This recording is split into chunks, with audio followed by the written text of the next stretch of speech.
Let's go guys, good morning. Tutur ko kayo dito sa aking backyard. Ayun yung mga pusa, mga layas, mga wildcat, inabandon nila, nanganak na yung tatlo. Tapos ito yung garden natin, malalaki na yung mga ampalaya natin guys. Ayan. Tapos ito yung mga ampalaya, ito yung mga sitaw. Pakita ko sa iyo yung tent nila, yung tent ng mga kittens natin. Ayan. Ayan, kumapando sa loob si Cheche. Ang ganda ng ano niya, oh. Uminom siya ng tubig. Ayan, may mga laruan sila dito. Ayan sila. Ito yung backyard namin guys. Tayong mga upuan kasi nagpa-party kami. Ayan si Nognog. Ayan si Nognog. Wala si ayun si Leyley, yung maganda, yung maputi. Ayan, tumatakbo sila kasi wild pa. Ito yung mami niya, mami nila.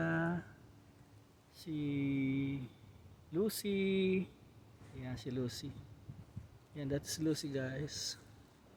Ayan. This is my garden. These are the ornamentals, the flower in here. Ayan yung bahay nila, ang ganda. Napulot lang natin yan guys, tinapon nila. Ayan.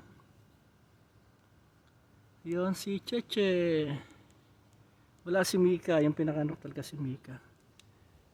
Ito yung garden natin. Meron tayong apple, hindi pa namumunga. Ayan. May daming cherry dito sa likod namin. Ayan, daming bunga. Pero hindi pa ina-harvest. Mag-harvest. Ayan.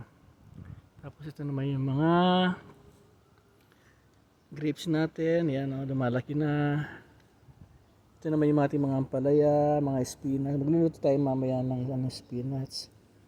Nagtanim ako ng hindi namatay yata. Namatay. Kasi gusto nito nung medyo malamig-lamig pa. Kasi mainit na. Yan. Nagpatubo tayo ng parang hindi na buhay. Yan, meron tayo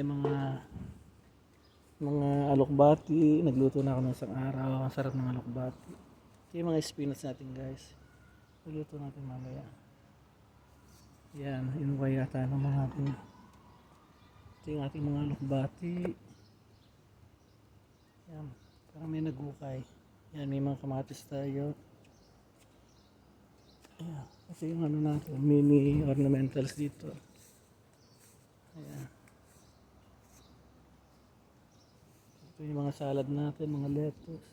Ito grapes din ito, pero hindi na bumura. Hello, how are you? I give you the flower? No? You don't. Ayan, ginawa natin ang bahay dito yung mga wildcat natin. Ayan, pero alisin ko rin to guys, hindi pwede magtagal dito kasi sa winter kawawa. Ito yung mga natin. Ito yung mga mint. Yan ang mga mint natin. Ito kaya naglalagay ako ng ganito dahil yung mga hayop para instead na manikin, di ba sa mga sa probinsya, ginagawa nilang manikin yung mga dayami, lalagyan nila ng damit. Ako naman nakakangya. Pero parang effective naman. Ito yung kamatis, namumunga na. Ayan laki ng bunga ng kamatis. Tapos ito naman, kale na mulaklak. Ayan, save ko yung mga niya, mga bunga, maging yan, mga seeds. Tapos ito pa, yung mga kamatis namin may bunga na. Nagtanim din ako ng ng malunggay from seeds. Ito naman guys, kinakain ito baka may makita kayo dyan sa labas na tinatanim na ganito kasi pan-decorate din, ginagawang parang ornament. Pero kinakain niya, kamuti yan. Yung leaves niya. Tapos ito yung ibang ko dito. Nilipat ko yung Nilipat ko yung ampalaya dito. Gawa kasi dito.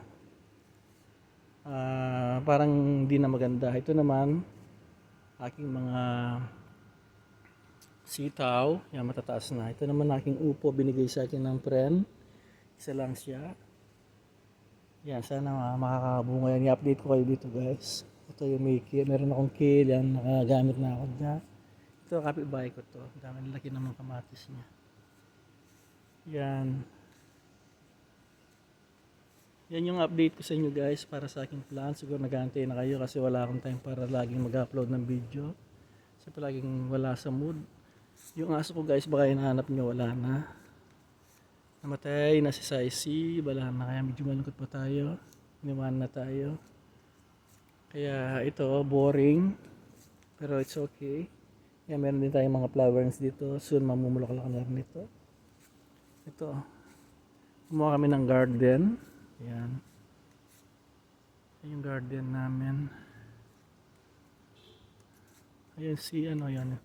Ang libangan ko ngayon guys si yung pusa pero aalis din ito kasi hindi pwede magtagal dito kaya kawawa sila.